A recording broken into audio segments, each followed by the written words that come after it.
யோவான் சுவிசேஷம் 13ஆம் அதிகாரம் எடுத்துக்கொள்ளுங்க. யோவான் சுவிசேஷம் 13 4வது வசனத்திலிருந்து ஒருவர் வாசிங்க பார்க்கலாம். போஜனத்தை விட்டெழுந்து வஸ்திரங்களை கழட்டி வைத்து ஒரு சீலையை எடுத்து அறையிலே கட்டிக்கொண்டு பின்பு பாத்திரத்தில் தண்ணீர் வார்த்து சீசருடைய கால்களை கழுவும். போதுமா? மத்தேயு சுவிசேஷம் 20:28 ஒருவர் படிங்க பார்க்கலாம். மத்தேயு சுவிசேஷம் 20:28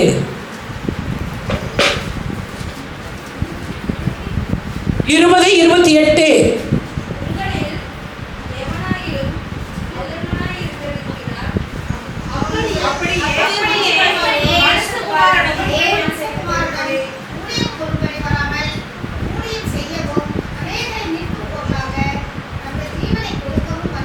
ஆக மொத்தத்தில் ஆவியை அவிழ்த்து போட்டு கிடக்கிறது. ஹல்லேலூயா. ஆவியில் எப்படி இருக்கணுமா? ஆவியில அனலா இருக்கணும். அனல் என்ன? பற்றி எரிகிற எறும்பு. அவிழ்த்து போக கூடாது. ஹல்லேலூயா.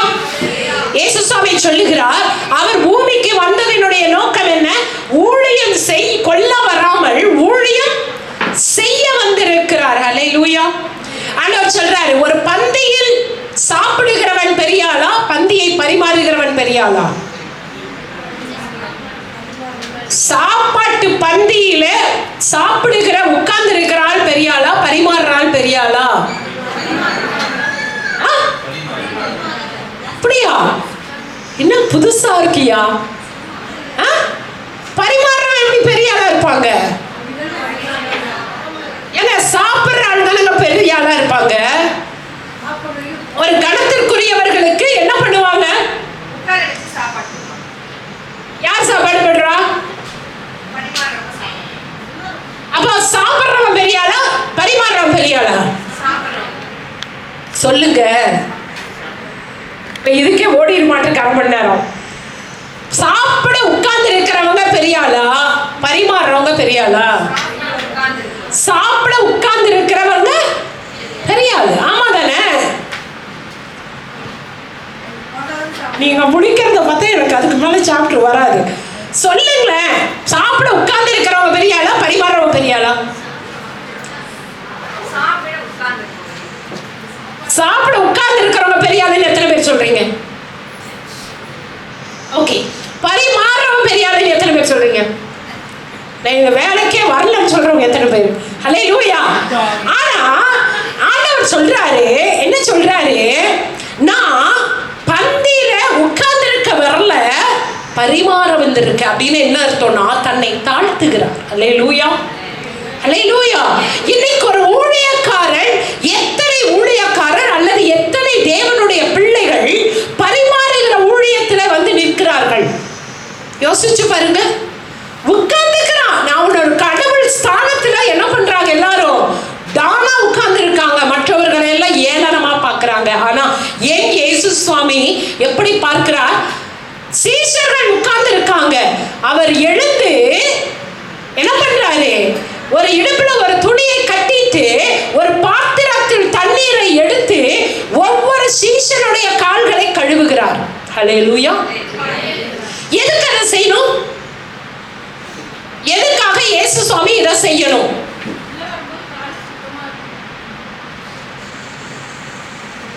தப்பா இருந்தாலும் பரவாயில்ல, இன்னைக்கு வாயை திறக்கணும். எதுக்காக கழுவுறாரு? தாழ்த்துறாரு. as a model. நீ இந்த உலகத்திலே எப்படி வாழ வேண்டும் என்பதை கற்றுக் கொடுக்கதான் என் இயேசு உலகத்திற்கு வந்தார். எத்தனை பேர் ஆமென் சொல்றீங்க? ஹல்லேலூயா. நீ பெரிய ஆள் ஆகணும்னு நினைச்சீனா முதல்ல உனக்குள்ள என்ன இருக்கணும்? தாழ்மை. ஹல்லேலூயா. ஹல்லேலூயா. நீ சபையில தாழ்த்தறியா? சபைக்கு வந்தவங்களை விசாரிக்கிறியா?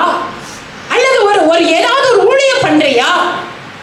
வந்து டான் மாதிரி அப்படியே உட்கார்ந்துட்டு எந்திரிச்சு போய், இன்னைக்கு இத்தனை பேருக்கு சமைச்சிருக்கிறோம், யாரோ ஒரு ஆளு, அம்மா நீங்க என்ன பண்ணீங்க?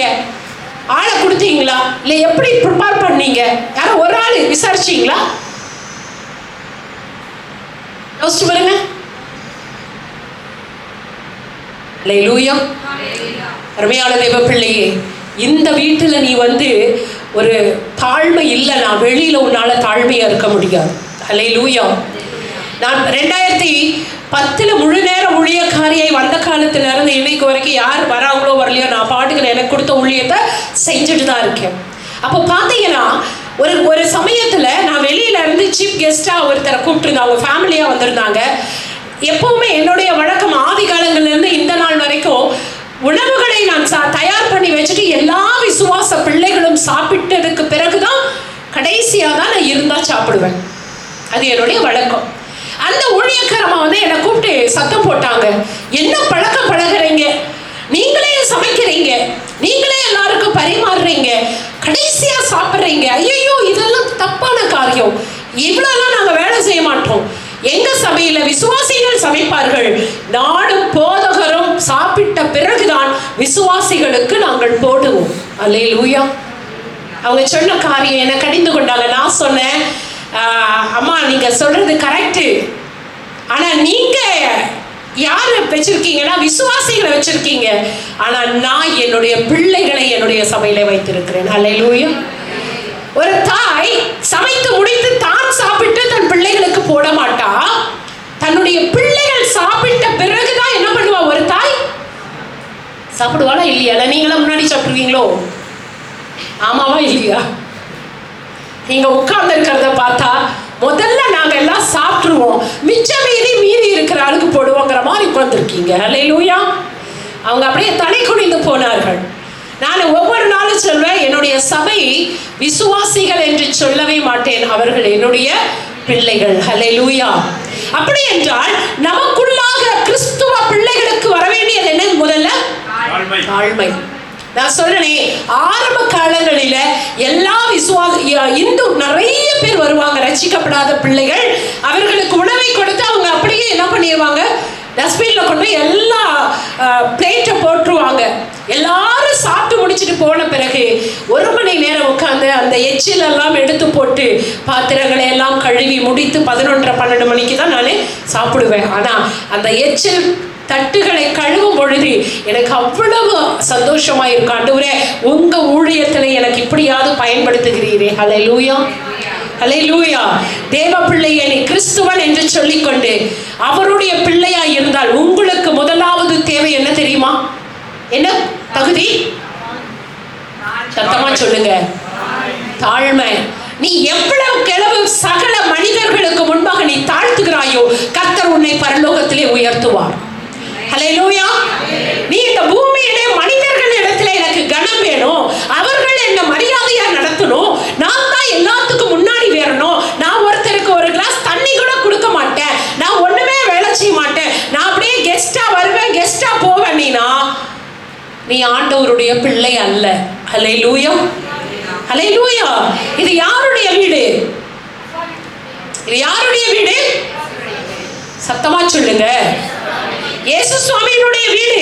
இந்த இடத்துல ஒரு டம்ளர் தண்ணி மோந்து கொடுத்தினாலோ அல்லது ஒரு பெஞ்சை தொடச்சினாலோ அல்லது பரிமாறினாலோ எதை செய்தாலும் அது யாருக்கு போய் சேரும்? யார் பார்த்துட்டு இருக்கா? இயேசு சுவாமி பார்க்கிறார். உங்களை கைவிடுவாரா? நீங்கள் செய்கிறதற்குண்டான பலனை கர்த்தர் கொடுப்பார். அல்லேலூயா. அதனால கிறிஸ்துவனுக்கு முதலாவது வர வேண்டிய காரியம் தாழ்மை. அதுதான் இயேசு சுவாமி வாழ்ந்து காண்பித்தார். ஒவ்வொரு சீஷர்களுடைய கால்களை கழுவுகிறார். நமக்கு சொந்த சபை இருந்ததுன்னா கண்டிப்பா நம்மளும் அந்த ப்ராசஸ் பண்ணுவோம். ஆதி காலத்துல வந்த பிள்ளைகளுக்கு தெரியும் நம்ம அப்படிதான் பண்ணணும். ஆனா இப்போ இங்க வசதிகள் இல்லாததுனால அந்த கால்களை கழுவுகிற சடங்கு நம்ம விட்டுட்டோம். அல்லேலூயா. அல்லேலூயா. அந்த கால்களை யார் கழுவுறா? யார் கழுவுறா? இயேசு சுவாமி யாருடைய காலை கழுவுறாரு? சீஷர்களுடைய கால்கள். அல்லேலூயா. அருமையான பிள்ளையே, நம்முடைய தகப்பன் நமக்கு மாடலா வாழ்ந்து காண்பிச்சிருக்காரு. நீ யாரும் பெருமை கொள்ளாத, நீ உன்னை தாழ்த்து கர்த்தர் உன்னை உயர்த்துவார். அல்லேலூயா. நீ பூமியிலே நீ நல்லா இருக்கணும்னு நினைச்சீனா நீ எவ்வளவுக்கு எவ்வளவு நீ தாழ்த்துறியோ கர்த்தர் அவ்வளவுக்கு எவ்வளவு உங்களை என்ன பண்ணுவார்? உயர்த்துவார். அல்லேலூயா. அவர் சொல்லுகிறார், தாழ்மை உள்ளவர்களுக்கு அவர் என்ன அளிக்கிறாரா? என்ன அளிக்கிறார்? கிருபை. பெருமை உள்ளவருக்கும் யார் எதிர்த்து நிக்கிறா? ஆண்டவரே எதிர்த்து நிக்கிறார். ஹல்லேலூயா. நமக்குள்ள முதலாவது இந்த கம்யூனியன் சர்வீஸ்ல நமக்கிட்ட இருந்து பிடுங்கி எறியப்பட வேண்டிய ஒரு காரியம் என்னது? பெருமை. அது வேண்டாம். அது உன்னை ஆசீர்வாதத்தை கொண்டே வராது, உன்னை அழிச்சிடும். நமக்குள்ள என்ன ஆவி வேணும்? தாழ்மையின் ஆவி வேணும். ஹல்லேலூயா. அதுதான் சங்கீதக்காரனாகிய தாவீது சொல்லுகிறார், ஆண்டவரே வேதனை உண்டாக்கும் வழிகள் என்னிடத்தில் உண்டோ என்று பார்த்து நித்தியமான வழியில என்னை நடத்துங்க. ஹல்லேலூயா. எத்தனை பேர் இப்படி சொல்லி ஜெபம் பண்றீங்க?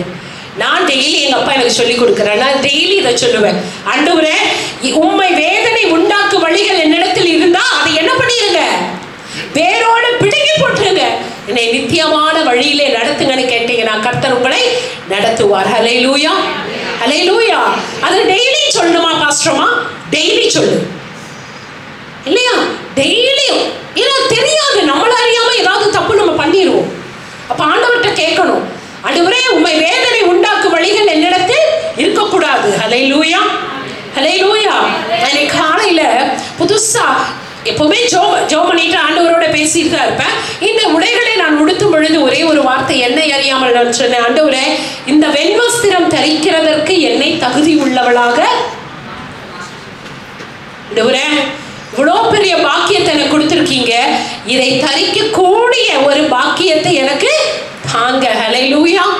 இது எப்படி கரை திரை இல்லாமல் பரிசுத்தமா இருக்கிறதோ அப்படியாக என்னுடைய வாழ்க்கையும் என்னுடைய செயல்களும் அப்படியே இருக்க எனக்கு நீங்க உதவி செய்யுங்க. ஹல்லேலூயா.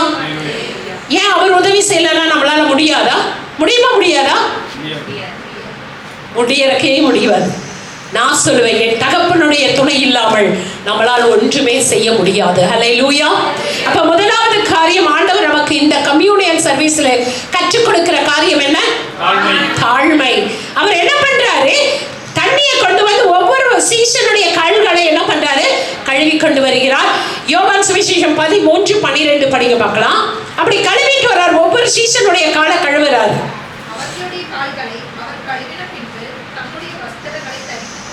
யோவான் 13:8 பேதுரு அவனை நோக்கி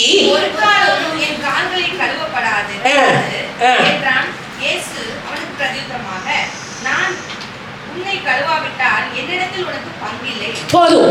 இப்போ 12 சீஷர்கள் உட்கார்ந்து இருக்காங்க. நல்லா தெரிஞ்சுக்குங்க, எத்தனை சீஷர்? 12 சீஷர்கள் உட்கார்ந்து இருக்காங்க. ஒருத்தருடைய காலை மட்டும் கழுவுல. எத்தனை பேருடைய காலை கழுவினாரு?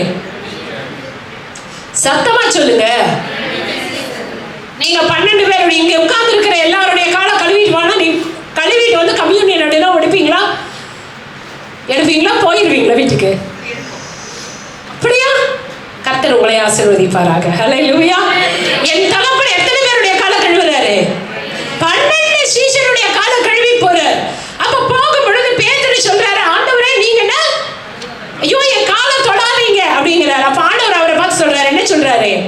நான் கழுவலன்னா உனக்கு பங்கு இல்ல. பங்குன்னா என்ன? உரிமை இல்ல. ஹல்லேலூயா. அவர் கழுவப்படலன்னா உனக்கு இந்த இடத்துல உரிமை இல்லை. ஹல்லேலூயா. பங்கு இல்லைன்னா என்ன அர்த்தம்னா, இப்போ தேவனுடைய ஆலயத்தில் இருக்கிற எல்லா நன்மைகள்ல உங்களுக்கு ஷேர் வரும், உங்களுக்கு அத உங்களுக்கு பங்கு இல்லைங்கிறாரு. ஹல்லேலூயா. ஹல்லேலூயா. இந்த பங்கு எப்படி கிடைக்கும் தெரியுமா? ஜலத்தினாலும் ஆவியினாலும் பிறந்திருந்தால் தான் இந்த பங்கு கிடைக்கும். இன்னைக்கு கம்யூனியனுக்கு என்ன தேவை? இந்த பங்கு எப்படி கிடைக்கும்? உங்களுக்கு புரியுற மாதிரி சொல்லட்டா? ஒரு வீட்டுல ப்ராப்பர்ட்டி இருக்கு, ஒரு வீட்டுல ப்ராப்பர்ட்டி இருக்கு. இந்த ப்ராப்பர்ட்டி வீட்டுக்கு வர எல்லாருக்கும் கிடைக்குமா? அவங்களுடைய பிள்ளைகளுக்கு கிடைக்குமா? பத்தியா? உங்களுக்கு புரியுற மாதிரி சொன்னாதான் புரியுது. ஏன் அந்த வீட்டுக்கு தான் நிறைய பேர் டெய்லி வராங்கப்பா, அவங்களுக்கு கிடைக்குமா? கிடைக்குமா? கிடைக்காதா? ஏன் ஏன் உரிமை இல்ல? ஆனா அவங்க பிள்ளை இல்ல. புரியுதா? புரியுதா? புரியலையா? ஐயோ நான் இவ்வளவு கஷ்டப்படுற ஆண்டவரே. புரியுதா? புரியலையா? இப்ப எத்தனை பேருக்கு இங்க உரிமை இருக்கு, பங்கு இருக்கு இந்த வீட்டுல?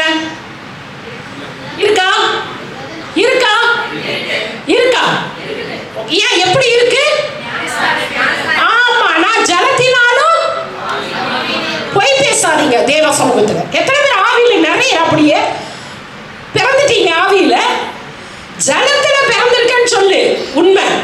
ஆவியில இன்னும் நீங்க பிறக்கவே இல்லை, இல்லையா? ஒருவன் ஜலத்தினாலும் ஆவியினாலும் பிறவாவிட்டால் தேவனுடைய ராஜ்யத்தில் பிரவேசிக்க மாட்டான். ஓகேவா? இப்ப இவங்களுக்கு தான் இந்த சொத்துல பங்கு இருக்கு. எங்க வீட்டுக்கு வந்து உட்கார்ந்துட்டு போறவங்களுக்கு எல்லாம் பங்கு கிடையாது. அல்லேலூயா. புரியுதா? அப்ப பங்கு வேணும்னா நீ என்ன பண்ணணும்?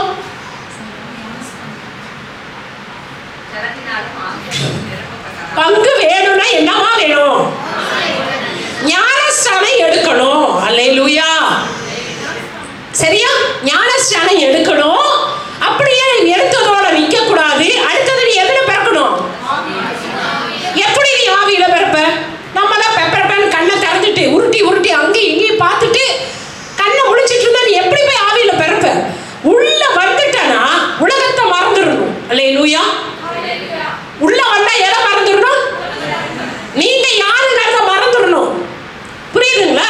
இங்க நீங்களும் ஆண்டவர் தான் நினைச்சுக்கணும். முழு ஹார்ட்டோட நம்ம என்ன பண்ணோம்? கத்தி நல்ல ஆர்ப்பரிச்சு நீங்க பாடி பாருங்க, கர்த்தர் உங்களை நிரப்புவார். அல்லேலூயா.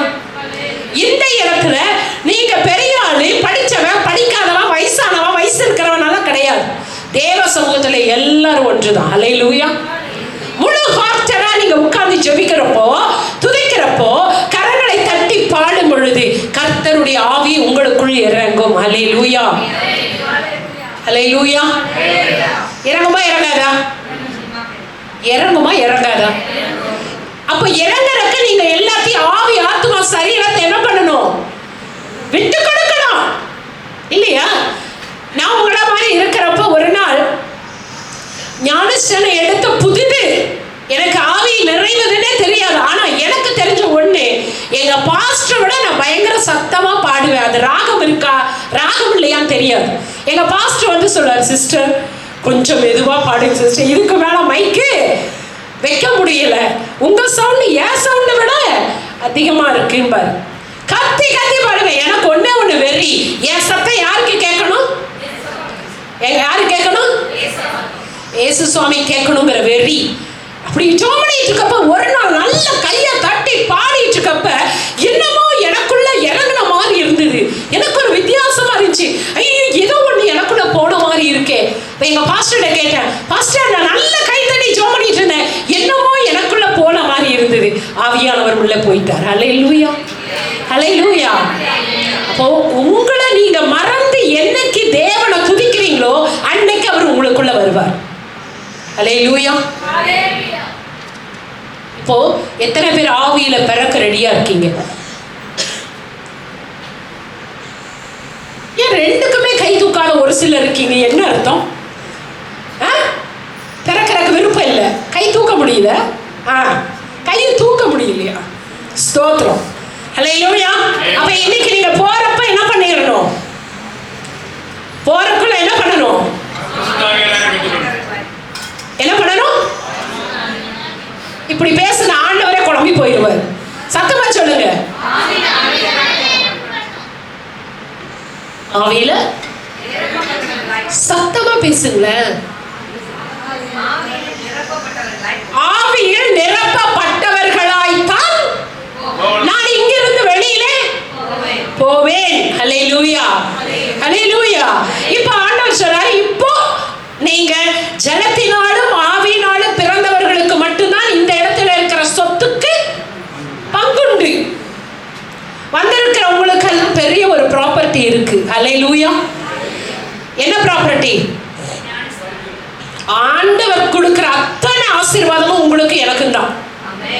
அல்லேலூயா. அவருடைய பிள்ளைகளுக்காக அவர் என்ன பண்ணாரு? தரித்திர கோலம் எடுத்தார். எதற்காக? அவர் ஏன் தரித்திர கோலம் எடுத்தார்? நீங்களும் நானும் பணக்காரனாய் இருப்பதற்காக. அல்லேலூயா. ஆசீர்வாதமாய் இருப்பதற்கு தான் என் தேவன் என்ன பண்ணாரு? தரித்திர கோலம் எடுத்தார். ஆமாவா இல்லையா? நீங்க உட்கார்ந்து பார்க்கறத பார்த்தா எனக்கே நான் பேசுறது கரெக்டான்னு தோணுது. அல்லேலூயா. சத்தமா சொல்லுங்க. அல்லேலூயா. ஆமா.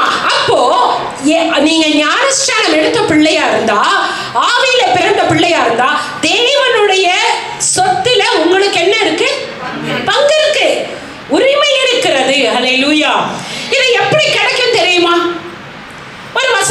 பாருங்க. எல்லாருக்கும் கிடைக்குமா அப்படின்னா அதுக்கு ஒரு தகுதி இருக்கிறது. பாருங்க 1 கொரிந்தியர் 6ஆம் அதிகாரம் 9-10 வசனங்களை வாசிங்க. அநியாயக்காரர் 1 கொரிந்தியர் 6:9-10.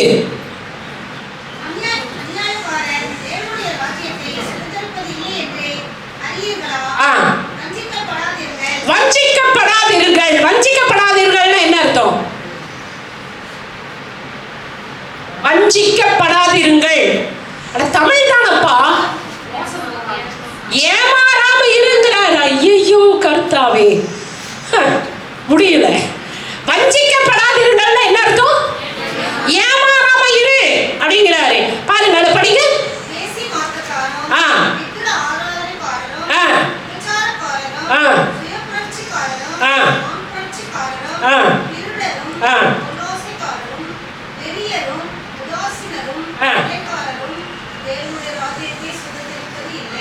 அடுத்த அவசரம் போதுமா? நல்ல கவனிங்க. உங்களில் சில இப்படிப்பட்டவர்களாய் இருந்தோம். ஆமாவா இல்லையா? நாங்கள் அப்படி ஒண்ணும் இல்லை. அப்படியா? ஆண்டவர் பார்க்கிறார். போய் சொல்லாதீங்க. எப்படிப்பட்டவர்களா இருந்தோம் நான் சொல்றேன்ப்பா. உண்மையா நான் ஒன்ஸ் அப்பான் எ டைம்ல ரட்சிக்கப்படுறதுக்கு முன்னாடி பாவியிலும் பிரதான பாவியாய் நான் இருந்தேன். நான் ஒத்துக்கொள்றேன். நீங்க பரிசுத்தமாகவே பிறந்தீர்கள், பரிசுத்தமாகவே வாழ்கிறீர்கள், பரிசுத்தமாகவே இருக்கிறீர்கள் என்பதற்கு மிக்க மகிழ்ச்சி. அப்படியா? எத்தனை பேர் ஒத்துக்கிறீங்க? நான் இப்ப சொல்றது மாதிரி எல்லாம் இருந்தேன் அப்படின்னு எத்தனை பேர் சொல்றீங்க? வேசி மார்க்கத்தார், விக்கிரக ஆராதனைக்காரர் இருந்தீங்களா இல்லையா? இருந்தீங்களா? அப்புறம் இவ்வளவு நேரம் சத்தமே இல்ல. விக்கிரக ஆராதனைக்காரரா இருந்தீங்களா? திருடனா இருந்தோமா? இருந்தோம். ஆமா. பொருளாசைக்காரனா இருந்தோமா? இருக்கிறோம். ஆமா தானே? இருந்தோம் அல்ல, இருக்கிறோம். ஆமா தானே? ஆமாவா இல்லையா? ஆமா. பெரிய உதாசீன பெரியரே இல்லையா? கறிக்களம் இருந்தாதான் இறங்கும். முடியாது. கறி இல்லைன்னா இறங்காது. இருக்குமா இல்லையா? அது வெறி. இருக்கிறத மனரமியா சாப்பிட்ற பத்தியா, அதுதான் நார்மல். ஓகேவா? அடுத்தது உதாசீனர். அந்தால ஆத்துக்கலாம் சொன்னமா இல்லையா? சொன்னீங்களா இல்லையா? ஆமா தானே? அடுத்தது கொள்ளைக்காரர். கொள்ளைக்காரர்னா என்ன? அடுத்தவங்களை தான் வஞ்சிக்கிறது. ஓகேவா? இப்படி எல்லாம் இருந்தோமா இல்லையா? இந்த கேட்டகரியில இருந்தீங்களா இல்லையா? இருந்தோம். ஆனால் அவர் சொல்றாரு, இப்படிப்பட்டவர் உங்களில் சில இப்படிப்பட்டவர்களாய் இருந்தீர்கள். ஆயினும் எப்போ ஒரு சமயம் நீ அப்படி இருந்த, ஆனா இப்ப எப்படி இருக்கணுமா? இப்ப நீ யாருடைய பிள்ளை? அப்ப இந்த வீட்டோட வாரிசு நீங்களா எப்படி இருக்கணும் தெரியுமா? அடுத்த வசனம் பாருங்க. ஆயினும் கர்த்தராகிய இயேசுவின் நாமத்தினாலும் நமது தேவனுடைய ஆவினாலும் முதல்ல நீ என்ன பண்ணியிருக்கிற? சத்தமா சொல்லுங்க. கழுவப்பட்டீர்கள். கழுவப்பட்டிருக்கீங்களா? கழுவப்பட்டீங்களா? படலையா? எப்படி பட்டீங்க? எங்க போய் கழுவுனீங்க? ஞானஸ்நான தொட்டியில கழுவப்பட்ட. ஹல்லேலூயா. தொட்டியில விட்ட எந்த காரியமும் திரும்பி என்கிட்ட இல்லைன்னு எத்தனை பேர் சொல்றீங்க? ஐயா, நான் தொட்டிக்குள்ள இறங்குறப்ப என்னென்ன பாவம் நான் விட்டனோ அந்த பாவம் ஒண்ணு கூட இப்ப நான் என்கிட்ட இல்லைன்னு சொல்லுவீங்களா? வாயடைத்து போய் விட்டீர்கள். உங்க இருதயமே உங்களை குற்றவாளி என்று தீர்க்குது. ஆமா தானே? ஆமா. இப்ப ஆண்டவர் சொல்றாரு, நீங்க இப்படி எல்லாம் இருந்தீங்க, ஒரு சமயம் அப்படி இருந்தீங்க, ஆனா இப்ப எப்படி இருக்கீங்கன்னு சொல்றாரு. கழுவப்பட்டீர்கள். அடுத்தது பரிசுத்தமாக்கப்பட்டீர்கள். இப்ப எப்படியா இருக்க? ஹல்லேலூயா. என் தகப்பன் உங்களை அப்படியாக பார்க்கிறார். எத்தனை பேர் கழுவுன இடத்துலயே நிக்கிறீங்க? ஒரு பொண்ணு ஒத்துக்கிறான், நான் அங்கேயே தொட்டிக்குள்ளேயே தான் இன்னும் இருக்கிறேங்கிறா. ஹல்லேலூயா. கழுவப்பட்டீர்கள். அடுத்த பரிசுத்தமாயிருக்கீங்களா? ஆயிருக்கீங்களா? பரவாயில்ல சொல்லுங்க, தப்பா இருந்தாலும் பரவாயில்ல. ஆயிருக்கீங்களா? ஆகலையா? பரவாயில்ல, வாய தர. அம்மாக்கு ஒரு கிளாப் பண்ணுங்கடா. அம்மா கிளாப் பண்ணி சத்தமா பண்ணு. ஆயிட்டே இருக்காமா. அதான் உண்மை. பரிசுத்தம் ஆயிக்கொண்டே இருக்கிறோம். எப்ப வரைக்கும்? சாகர வரைக்கும். அதுதான் உண்மை. டே பை டே பரிசுத்தமாய் இருக்கிறவன் இன்னும் பரிசுத்தமாகட்டும், இல்லையா? அப்படி நீ பரிசுத்தமாகணும்னு நினைச்சு வாழ வாழ கர்த்தர் உங்களை எப்படி தெரியுமா பார்க்கிறாரு? நீதிமானா பார்க்கிறாரு. ஹல்லேலூயா, ஹல்லேலூயா. மனுஷன் நீதிமானா பார்க்கல, ஆனா என்னை உருவாக்கின தகப்பன் என்னை நீதிமானா பார்க்கிறார். ஹல்லேலூயா. உங்களை உருவாக்கின உங்கள் தகப்பன் உங்களை எப்படி பார்க்கிறாரு? நீதிமானாய் பார்க்கிறார். ஆனா மனுஷன் என்ன பண்ண மாட்டான்? உன்னை நீதிமானா பார்க்கவே மாட்டான். ஏன்னா அவன் நீதிமான் இல்லை. ஆனா என் தேவன் நீதிமான். அவரை உன்னையும் என்னையும் பார்ப்பது நீதிமானாக பார்க்கிறார். ஹல்லேலூயா. ஏனென்றால் நீங்களும் நானும் அவருடைய வித்து. ஹல்லேலூயா. எத்தனை பேர் ஆமென் சொல்றீங்க? ஏன் தெரியுமா சொல்றேன்? அவருடைய வித்துன்னு. நீ ஒரு தெரியாமையோ தெரிஞ்ச ஒரு தப்பு பண்ணினா உனக்குள்ள இருக்கிற அந்த வித்தின் ஆவி உன்னை உணர்த்துது, நீ பண்றது தப்பு. ஐயோ, நான் பண்ணது தப்பு, நான் பேசினது தப்பு, நான் நடந்து கொண்டது தப்புன்னு உன்னை உணர்த்தது பத்தியா? அப்ப நீ கர்த்தருடைய பிள்ளை. ஹல்லேலூயா, ஹல்லேலூயா. அப்ப நீங்க யாருடைய வித்து? சத்தமா சொல்லுங்க. இப்ப நீங்க என்ன ஆயிருக்கீங்க? கழுவப்பட்டீங்க, பரிசுத்தமாக்கிட்டு இருக்கீங்க. கர்த்தர் நீதிமானாய் உங்களை பார்க்கிறார். ஹல்லேலூயா. இதை மட்டும் மறந்துடாத. கர்த்தர் என்னை அவருடைய ரத்தத்தினாலே கழுவி இருக்கிறார். நான் அவர் சொன்ன மாதிரி நான் வாழ்ந்துட்டு இருக்கேன், பரிசுத்தமாயிட்டு இருக்கேன். கர்த்தர் என்னை பார்க்கிறதை நீதிமானாய் பார்க்கிறார். ஹல்லேலூயா. இதை நான் சொல்லும் பொழுது இந்த இடத்துல இருந்து சொல்றேன். நான் அடிக்கடி என்ன சொல்லுவேன், ஆண்டவரே பாவியா என் மேல் கிருபையாரு. ஒரு முறை ஆண்டவர் என்னை கடிந்து கொண்டார். ஏன் நீ அந்த வார்த்தையை யூஸ் பண்றேன்னு சொன்னார். என்னை திட்டுனாரு. நீ ஏமா அந்த வார்த்தை யூஸ் பண்ணிட்டே இருக்க? நீ எப்பயோ கழுவப்பட்டாயிற்று.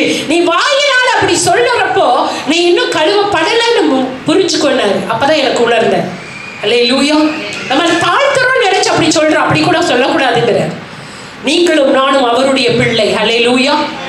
நீங்களும் நானும் கழுவப்பட்டு இருக்கிறோம். எதனால கழுவப்பட்டு இருக்கிறோம்? அவருடைய ரத்தத்தினாலே கழுவப்பட்டீர்கள். ஹல்லேலூயா. இன்னைக்கு நீங்களும் நானும் எப்படி வாழ்ந்து கொண்டு இருக்கிறோம்? பரிசுத்தமாய் வாழ்ந்துட்டு இருக்கீங்களா இல்லையா? நீங்க மற்றவங்களை விட கம்பேர் பண்ணி பாருங்க. நம்ம கோவப்பட முடியாது, சண்டை போட முடியாது அவங்கள மாதிரி இறங்கி. ஏன்? நமக்குள்ள என்ன இருக்கு? ஐயோ, நான் ஆண்டவருடைய பிள்ளை இருக்கா, நீ பரிசுத்தமாயிட்டு இருக்க. கர்த்தர் உங்களை மனைவி எப்படி பார்க்கிறா? சத்தமா சொல்லுங்க. எவ்வளவு பெரிய வார்த்தை அது. நீதிமானாக பார்க்கிறா. மனுஷன் நீ பண்ண சின்ன வயசுல செஞ்ச தப்பை இன்னும் அவன் அப்படிதான் பார்க்கிறான். ஆனா கர்த்தர் என்னை எத்தனை முறை நீ விழுந்தாலும், 7 முறை விழுந்தாலும், கர்த்தர் உன்னை பார்க்கிறதும் என்னை பார்க்கிறதும் நம்மை பார்க்கிறது நீதிமானாக பார்க்கிறார். ஹல்லேலூயா, ஹல்லேலூயா. ஆமா. அப்படின்னா இந்த இந்த கேட்டகரிக்கு வர்றதுக்கு நீங்களும் நானும் என்ன தெரியுமா பண்ணணும்? முதலாவது ஆண்டவர் சொல்றாரு, எபேசியர் 5:26 படிங்களேன். டக்குனு படிங்க பார்க்கலாம். எபேசியர் 5:26.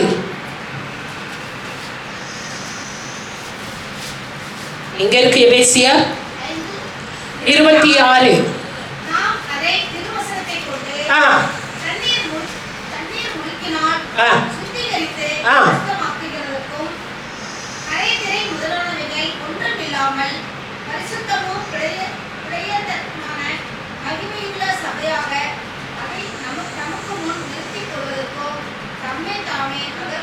போதுமா? நல்லா கவனிங்க. படிக்கிறப்ப நல்லா தெளிவா சத்தமா கரெக்டான உச்சரிப்போடு படிக்கும் பொழுது அதனுடைய வல்லமை உங்களுக்கு இருக்கும். நம்ம வேதாகமத்தை வாசிப்பது நியூஸ் பேப்பர் மாதிரி வாசிக்க கூடாது. இதுல என்ன இருக்கு தெரியுமா? உயிர் இருக்கிறது. ஹல்லேலூயா, ஹல்லேலூயா. அவர் சொல்லுகிறார், முதலாவது திருவசனத்தை கொண்டு. இன்னைக்கு நீங்க உட்கார்ந்து இருக்கீங்க, இன்னைக்கு நீங்க நீதிமானா இருக்கீங்க. காரணம், எப்பயோ ஒரு நாள் நான் பாவியா இருந்தேன். என்ன சொல்றேன்? நான் பாவியால இருந்தேன். பாவியிலும் பிரதான பாவியா நான் ஒரு காலத்துல இருந்தேன். ஆண்டவருடைய சமூகத்துக்கு வந்த அவருடைய வார்த்தையை முதல்ல நான்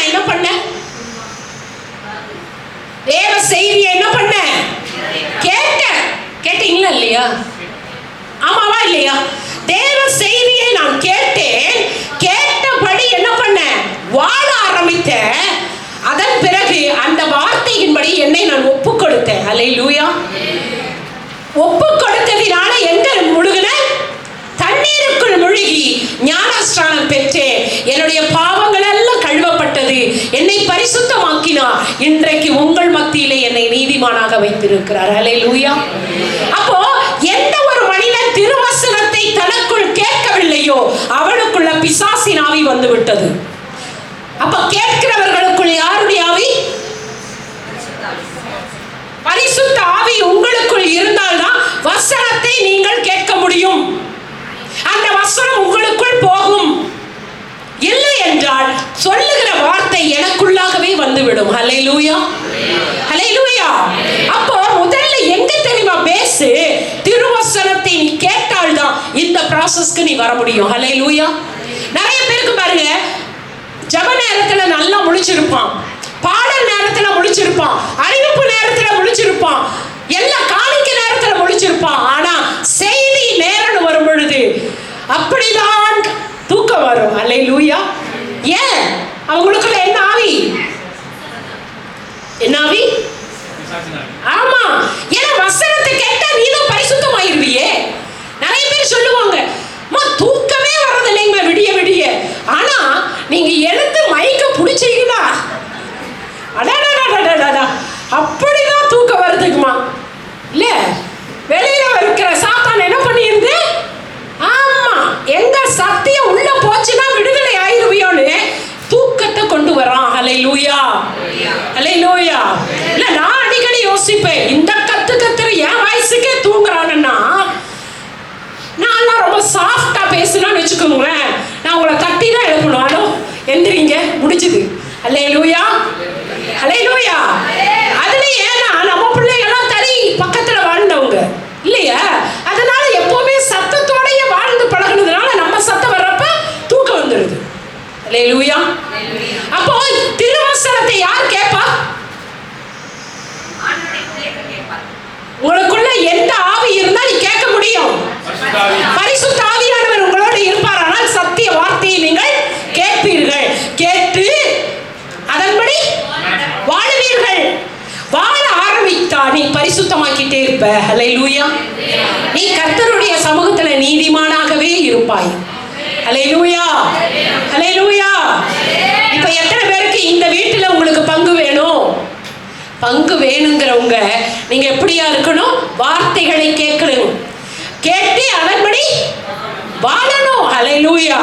அப்படியெல்லாம் இருக்கிறப்ப கர்த்தர் உங்களுடைய இருதயத்தை கழுவுவார், உங்களுடைய உள்ளத்தையும் இருதயத்தையும் பொல்லாப்பற உங்களுடைய பரிசுத்தமாக்குவார். ஹல்லேலூயா, ஹல்லேலூயா.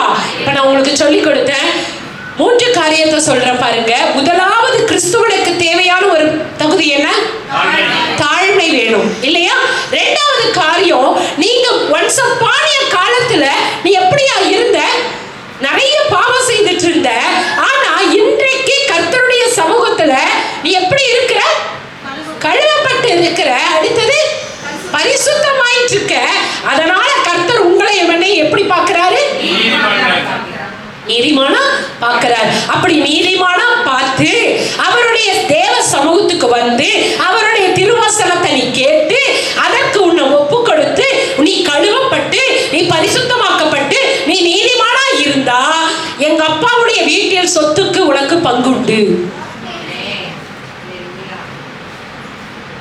இது ஃபுல்லா ஃபினிஷ் ஆனாதான் பங்கு. புரியுதா? நானும் வந்து உட்கார்ந்து எந்திரிச்சிட்டு போறேங்க அப்படின்னா பங்கு. நீ வீட்டுக்கு வர ஒரு கெஸ்டே தவிர வாரிசு கிடையாது. நீ வாரிசா இருக்க வேண்டுமா? விருந்தினரா இருக்க வேண்டுமா? வாரிசா இருக்க வேண்டும் என்றால் தேவனுடைய வார்த்தையின்படி கேட்டு அதற்கு நீ என்ன பண்ணணும்? உங்களை ஒப்பு கொடுத்து தேவ சமூகத்திலே முழுக்க ஞானஸ்நானம் எடுக்கும் பொழுது கர்த்தர் அவருடைய பிள்ளை என்கின்ற அந்தஸ்தை கொடுத்து அவருடைய எல்லா உரிமையும் உங்களுக்கு கொடுப்பார். ஹல்லேலூயா. இன்றைக்கு உங்களுடைய இருதயத்தையும் உள்ளத்தையும் பரிசுத்தமாக்கும்படியாக உங்களை கழுவ எத்தனை பேர் விட்டு கொடுக்குறீங்க? ஆண்டவரே என்னை இன்னும் கழுவுங்க, ஆண்டவரே என்னை பரிசுத்தமாக்குங்க, நான் நீதிமானா வாழ ஆசைப்படுறேன்னு சொல்றவங்களுக்கு கர்த்தர் இன்னைக்கு உங்களுக்கு உதவி செய்ய போறார். எழுந்து நிற்கலாமா? எழுந்து நிற்கலாமா? இது எல்லாமே வேணும்னா முதல்ல உங்களுக்கு தேவையான பேசிக் தகுதி என்னது? தாழ்மை.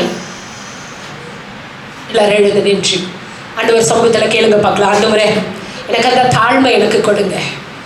இன்னைக்கு சத்தியம், நீங்க 12 சீசருடைய கால்களை இன்னைக்கு நானும் கூட கர்த்தாவே அப்படிப்பட்ட ஒரு தாழ்மை கற்றுக்கொள்கிறேன் ஆண்டவரே. எனக்கு அந்த தாழ்மை வேணும். இன்னும் நான் தாழ்மையாக இருக்கணும் சுவாமி. அப்படி தாழ்மையாக இருந்து உங்கள் வார்த்தையை நான் கேட்டு அந்த வார்த்தையின்படி நான் வாழும் பொழுது எவ்வளோ பெரிய பாவியாக இருந்தாலும் என்னுடைய பாவங்கள் எல்லாம் கழுவப்படும் சுவாமி. நான் பரிசுத்தமாக்கப்படுவேன்.